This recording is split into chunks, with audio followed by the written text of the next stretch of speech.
Hey guys, this is OddOneGaming. This is going to be another Raid Shadow Legends video.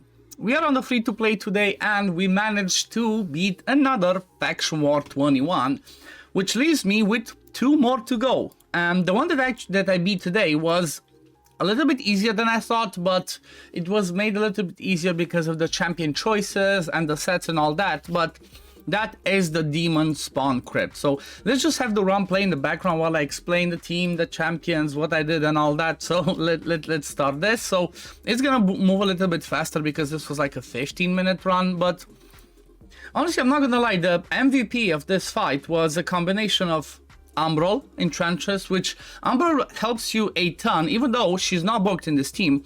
But she's amazing for this faction crypt because of the AoE A2 that she has that brings block buffs, as you can see. That's massive, especially for the second wave where we have the Valks, but it's also amazing for this wave as well.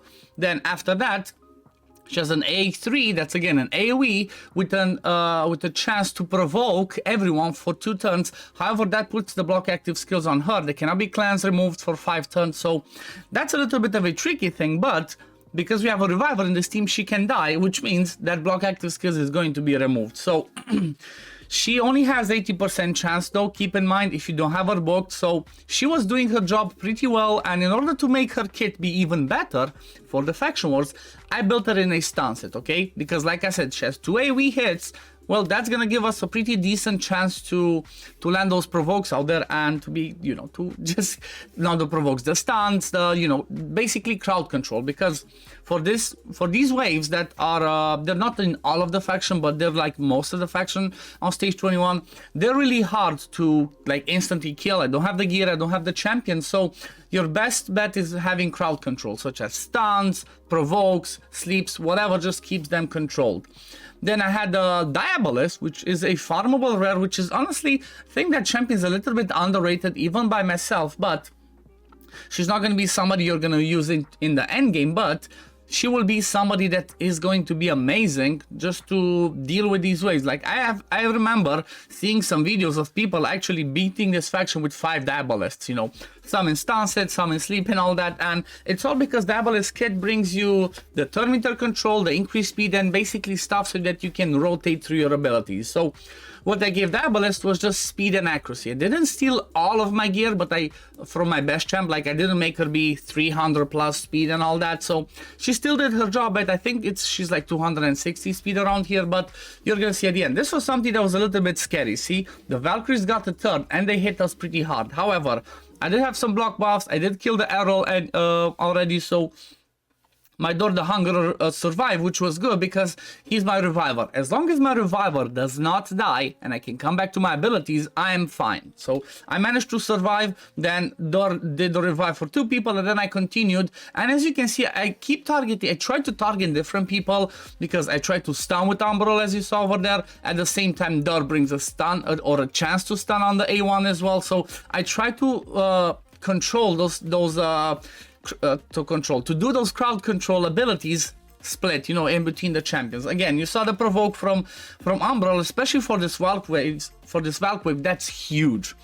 Then after that, I had Drexar, which honestly I did not have anything crazy. Again, Drexar's not booked either, so he was it's not like, you know, I have a fully booked, fully mastered up champion. The only thing that I did with Drexar is I built him in a Guardian set and tried to make him tanky because he's a little bit tankier. You want him to be a little bit hit if possible, because he can place HP burn when he gets hit, and at the same time he can place HP burn on his A1. So honestly, most of my damage in this team was the HP burn from Drex, and obviously some of the hits from Magna. But because I do not have the best gear, you know, it's a free-to-play account, it's still a progressing account, Magnar would not do the damage that you would like to see. Like, if I had Magnar in the same team on my main account, I think he would just one-shot waves, because I could get him like 250, 300 crit damage, tons of HP and all that. But over here, I think I barely have like 120 crit damage on him. It's the best I could do. I did not want to roll up all of my gear to the max because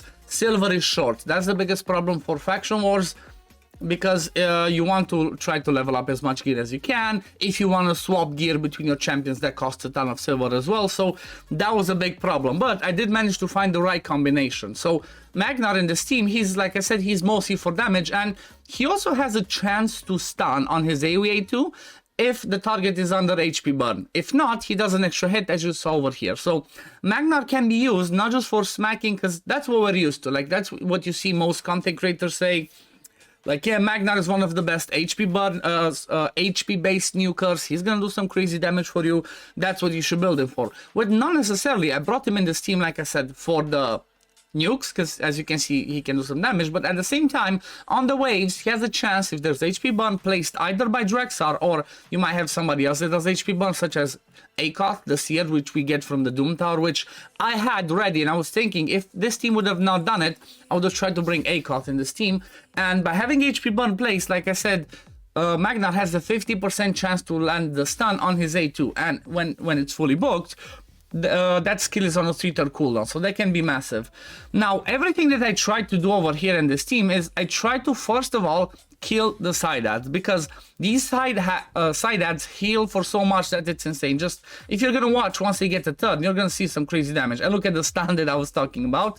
Let's see a heal, 912,000 heal. Like, that's impossible to out damage that, okay? I could not out damage that even on my main account if I just targeted the boss, you know? So you definitely want to kill the side ads first, because they heal the boss, they give him increased speed, they give him increased defense, and that is going to be a problem. After you kill the side ads, well, you have to control the fight, and which you're gonna see how I do it over here, so that you always try to be on top of the healing, on top of the revives, because in order to 3-star this, we obviously need to have everybody alive at the end of the fight. So what I was doing is I was constantly trying to keep up the heals, maybe let some people die so that I can do double revives with Dur. So yeah, this was a bit tricky, but it worked. It worked, and obviously, again, another good part about this team is having Dur help me pass this easier, because not only does he bring the revive, like I said, on his A3 he revives 2 people, but on the A2 he does, I think it's a 10 or 15% HP, he places continuous heal as well, and he also places a refrag damage. So Dur the Hungerer is definitely one of the best champions for this faction, for when it comes to the faction wars, okay? Obviously, if you have a Duchess, well, if you have Duchess, then you can bring whoever in there, because Duchess is just gonna carry you. But if you don't have Duchess, definitely build Dur the Hungerer. He's gonna make it amazing, and he's gonna make it easier to do. Another thing I want to mention and want you guys to keep in mind, which is something that I did not think, because it was still early when I was building this team for me, so I did not think I did not think too well, but if you're going to build your team for the faction wars and you need people that land debuffs, such as Diabolist, such as even Dur on the A1, such as Umbro, so whoever you want to build to have debuffs land, don't build them with 200 accuracy. You need around 200 plus accuracy for stages 21 faction wars. But keep in mind, if you do have Drexar, you can build everybody with 120, 130 accuracy, because Drex brings you a massive lead with for everyone. I think it's 70 or 80 in all battles, right? Let me see. Oh, wrong click, bro. What did I do? So let me have. I need to have a look at it. I think he had 70 or 80. We can check this at the end. But putting him in the lead makes it so much easier to build your champions, and I did not think about that. I have everybody with around 200 accuracy, so, you know, it's basically his lead is a waste in here, and instead of getting the 200 accuracy, like, for example, maybe instead of using an accuracy banner, I could have used an HP or defense one to keep my people alive better. So that's something I want you to keep in mind, because I did that mistake, and I want you guys to avoid it. But yeah, basically, as you can see, just slowly ticked away. Like I said, I don't have crazy damage. Most of the damage comes from Drexar's HP burn. Like, every time that ticks, you're gonna see 34,000 damage. I do 10k from the hits. I barely do some other damage with anybody else, so I mostly rely on Drex for the damage. And something that's really nice about this team, again, is kind of the same that I showed in some of my previous ones.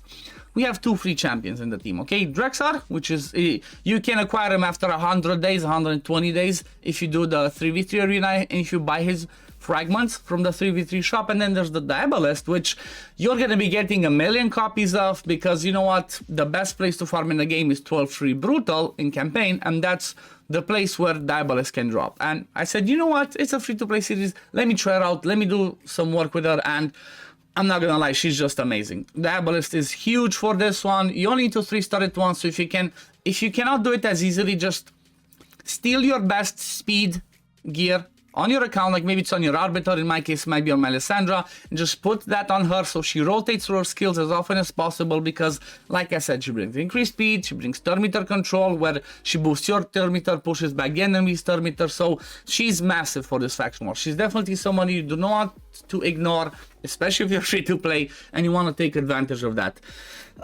Something really funny that happened here, you're gonna see, is like, it was tricky, it was scary. Like, I was scared that I'm gonna lose it, but towards the end, I think I'm gonna just reduce the speed a little bit to normal speed, because at the end, so I got close to this point, just watch. This was so scary, I was like, oh my god, please don't make me lose it now.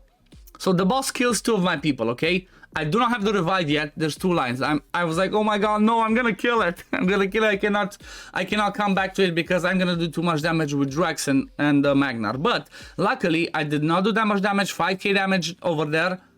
And this was the clutch thing. If I had not landed the HP burn, I don't think I would have been able to beat it, because I revive, but maybe the boss could have killed them again, okay? And the boss gets a turn and dies from the HP burn from Drexar. So that was huge, that was massive. And as you can see, like I mentioned, most of my damage came from Drexar's HP burn. He does not hit that hard. I don't have masteries, I don't have crit rate on him, or crit damage high, so he does tons of damage. It's his HP burns, he was massive.